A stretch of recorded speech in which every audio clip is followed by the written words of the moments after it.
Federal workers fired, and now a protest in D.C. as we learn more about the real-life impact, especially at the Department of Health and Human Services. At the CDC, nearly 1,300 probationary employees are being forced to quit.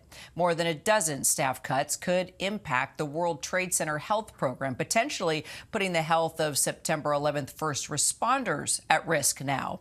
Then at the USDA, the agency is now rescinding termination letters for several food safety inspection officers who had been working on the bird flu outbreak.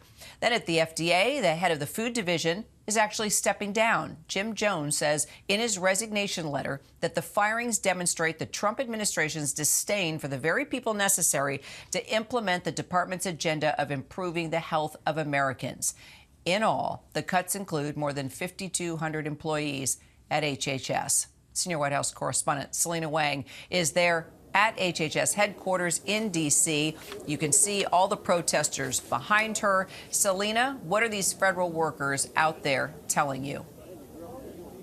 Well, Kira, there's a lot of anger and frustration here, and I just want you to take a walk with me. You can see that the crowd here is just starting to disperse, but for the past hour, they have been rallying, they have been chanting. You can see all of the signs that they've been holding up, some of these signs saying that these cuts and these firings mean that we're losing years of scientific progress. We are talking about scientists, researchers here who have dedicated years of their lives to trying to better the health in America. This comes as there have been thousands of cuts across the Department of Health and Human Services, so that's why they've chosen to rally outside of here. And I spoke to one scientist who is doing research on substance abuse and trying to prevent drug addiction in America for the National Institutes of Health. She was just laid off a few days ago because she was considered a probationary worker, and she says she is very fearful about how far this is going to set back scientific research. And take a listen to hear and what she told me when I asked her what her message was to Donald Trump and Elon Musk, who claim that these cuts are making America more efficient. Take a listen.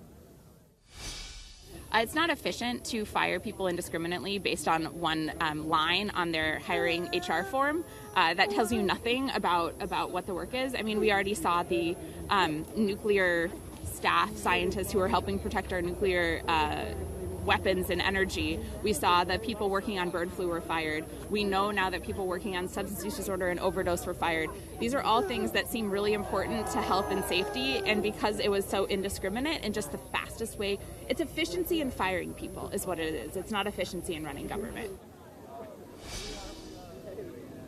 You know, I also asked her what her message was to RFK Jr., the new head of Health and Human Services, who says he wants to make America healthy again. She said that she and her colleagues were ready to help him reach that mission, but by firing a whole slate of up-and-coming scientists in America, she says that is antithetical to what he wants to accomplish. You know, and Kira, I also spoke to someone who works at the FDA. She is currently still employed, but she says she's worried about future job security. She said that 10% of her office has been cut. They're in charge of reviewing new ingredients in the food supply. She says there's chaos and confusion, and they're still trying to figure out who exactly has been cut, but they know that many scientists as well as administrative people have lost their jobs. All right, Selena Wang there, just outside of HHS.